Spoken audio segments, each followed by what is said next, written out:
Bom, então, gente, continuando, a nossa visão sobre Protágoras, né, e está muito bem descrito no material, que Protágoras é o nosso primeiro pensador relativista, né?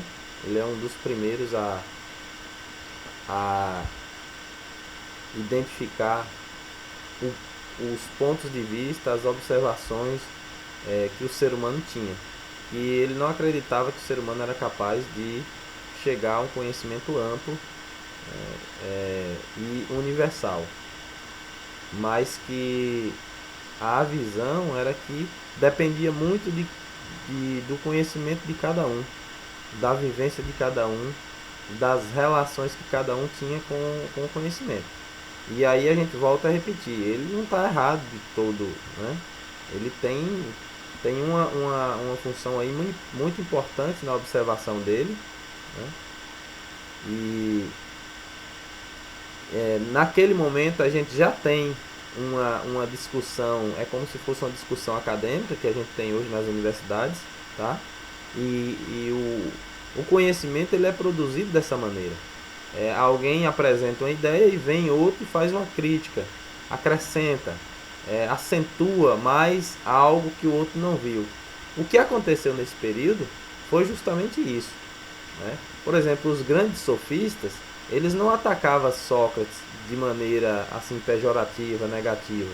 Talvez pudesse até não gostar da maneira que Sócrates abordava e, e acabava muitas vezes demovendo aquelas ideias que estavam sendo colocadas ali que não eram tão consistentes. Mas você não tem, por exemplo, relatos de Platão dizendo que Gorgias ou Protágoras atacaram Sócrates, né, bateram, agrediram. Mas você tem, por exemplo, os sofistas menores, né? Os sofistas menores, que é considerado inclusive por Platão e por Aristóteles, que muitos deles agrediram, né, ao ponto de eles denunciarem Sócrates né, a justiça, e Sócrates passa pelo julgamento, aquele julgamento, né, dos 503, ou é 513, uma coisa assim, que fazia com que julgasse, era feita uma votação, a pessoa se defendia da acusação, porém, se fosse julgado, era condenado à pena de morte, como foi o caso de Sócrates, né? Ele foi acusado de estar sendo está corrompendo a juventude, de corromper a ideia dos deuses, né?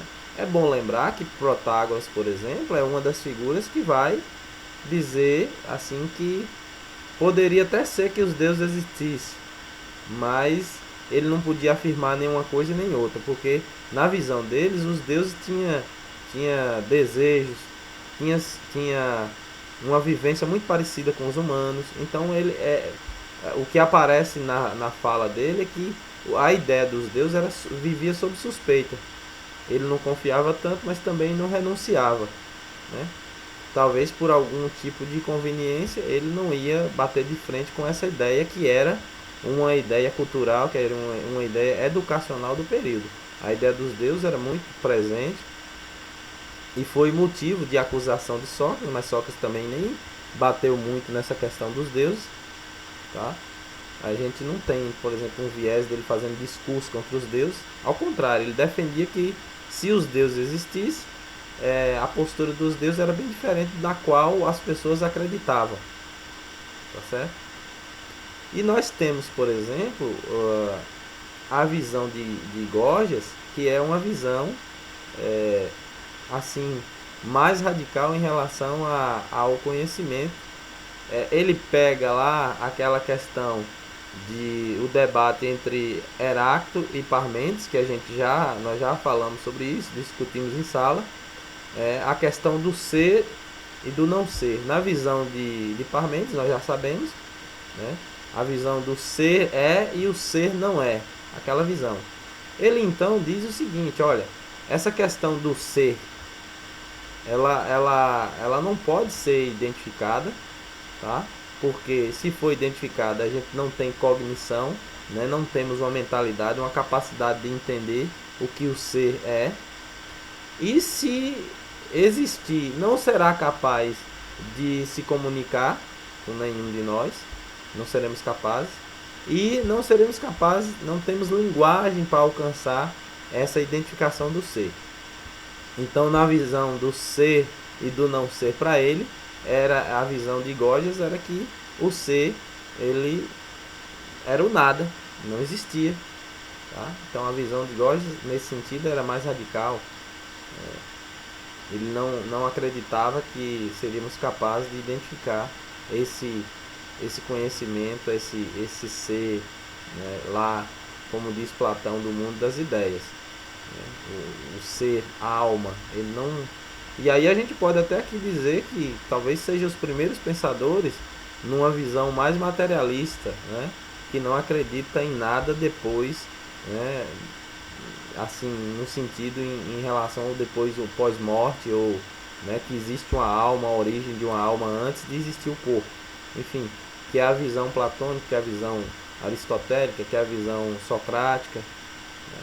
Então, nesse sentido, Gorgias é muito mais assim, incisivo, e ele não acredita, não coloca isso como uma coisa fundamental. Né? Que também era um pensador sofista que traz alguma contribuição, né, para esse pensamento do homem. Aqui nós estamos traçando nesse momento duas formas. Nós estamos identificando o ser humano, mas também estamos identificando a nossa parte psicológica em relação ao conhecimento, ao saber. Né?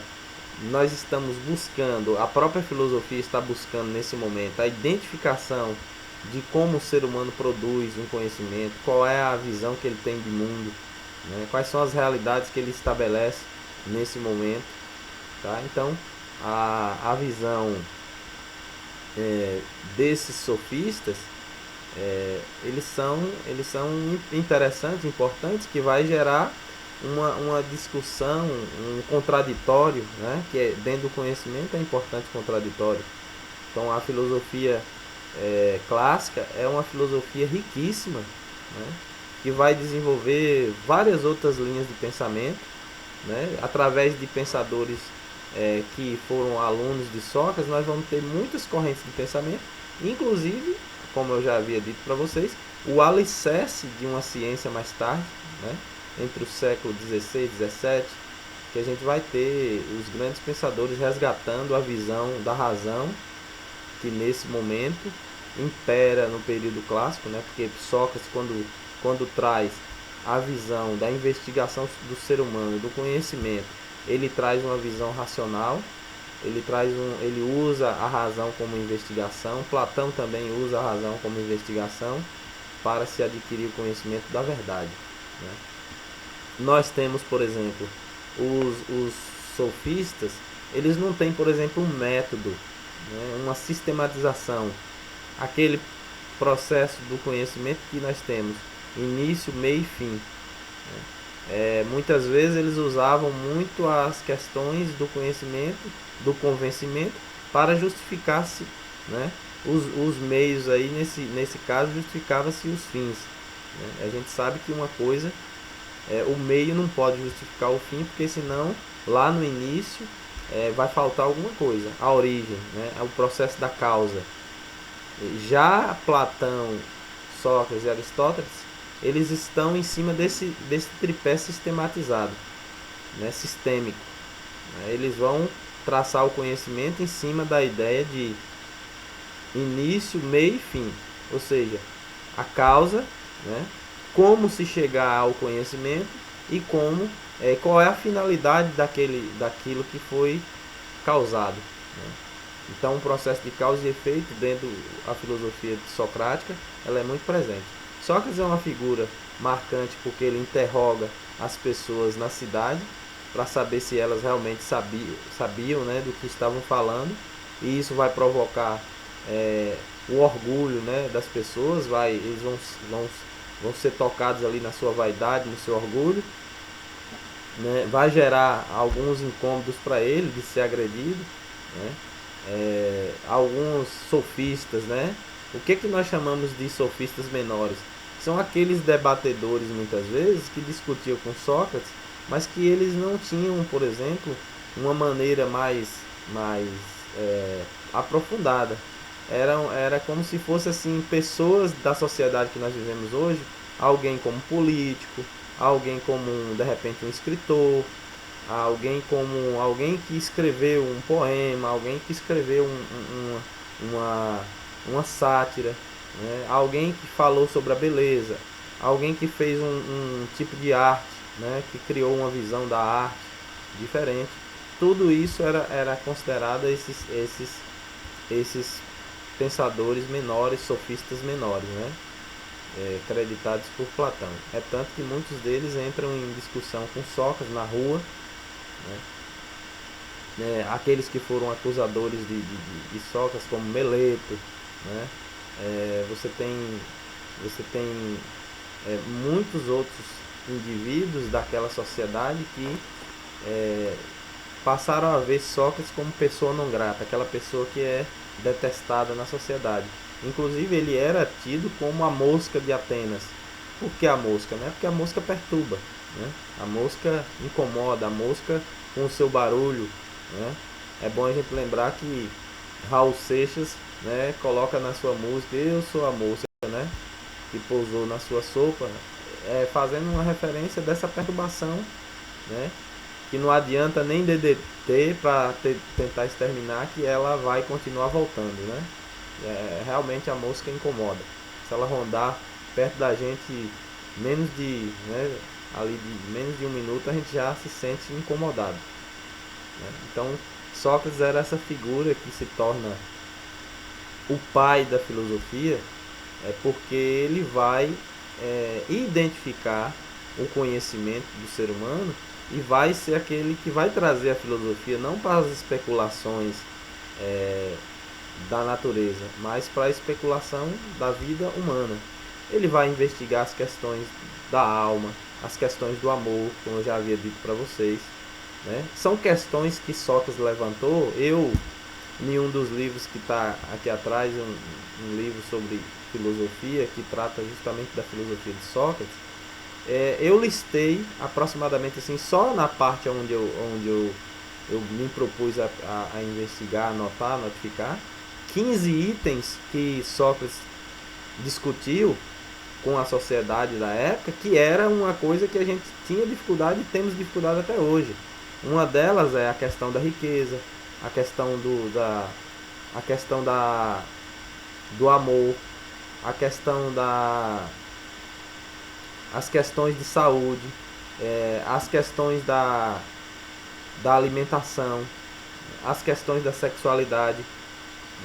Então ele só nesse período ele tinha, né, discutido a questão da mulher, né, a mulher na sociedade, a mulher como se era igual, se era diferente na visão dele. Então a questão do poder político, né, a questão do caráter, da ética, né, não é à toa que Platão discorre muito bem sobre essas coisas, vai criar um padrão de sociedade na visão dele na República, né, e nos seus livros sobre as leis, ele vai imaginar e vai achar que se poderia criar uma sociedade justa, mas isso dependeria também da forma da educação, porque Sócrates trazia a questão da dificuldade do ser humano, mas ele também trazia uma outra proposta, que a proposta era a educação. Não era uma proposta solta como era a proposta dos, dos, dos sofistas. Aí há uma grande diferença entre Sócrates e os sofistas, né? Por mais que os sofistas, a gente sabe que, de certa forma, eles foram marginalizados, né? Principalmente depois que passou, porque eles acabavam sendo considerados como se fossem mercenários, né? Alguém que trabalhava por dinheiro, alguém que... Mas se você parar para pensar, é o nosso trabalho de professores nos dias de hoje. Nós vivemos numa sociedade que não é mais aquela sociedade que a gente trabalha de graça, porque o Estado não nos mantém, né? A gente tem que produzir, nós temos que produzir. Eu não acho isso errado, é corretíssimo. Nós precisamos produzir porque todo mundo produz de alguma maneira o seu sustento, a sua capacidade de viver, tá certo? Então Sócrates, sendo um desses pensadores que vai trazer essa investigação, ele se torna diferente, se torna o pai da filosofia, porque é ele que vai verdadeiramente levar o pensamento filosófico para essa investigação.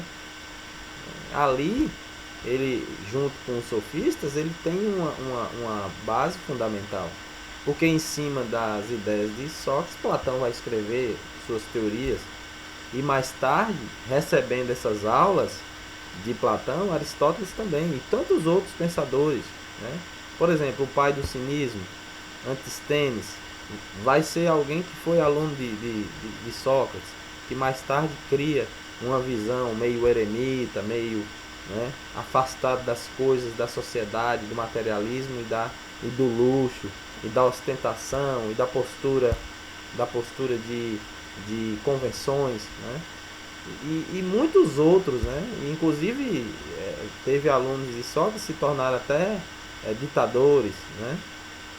Consta na literatura que um dos alunos dele, chamado Critias, vira um dos influentes políticos, Alcebiades, também muito influente político, e muitos outros que se tornaram pessoas influentes de alguma forma. Nem todos escreveram sobre Sócrates, apenas Platão, Xenófato e Aristóteles acabou escrevendo, mas por receber de Platão, né, com certeza, os ensinamentos, porque ele participou da escola, né, da academia, tá certo? E participando da academia, com certeza se ouvia falar muito do comportamento de Sócrates, tá? E da visão que ele tinha do mundo e da sociedade.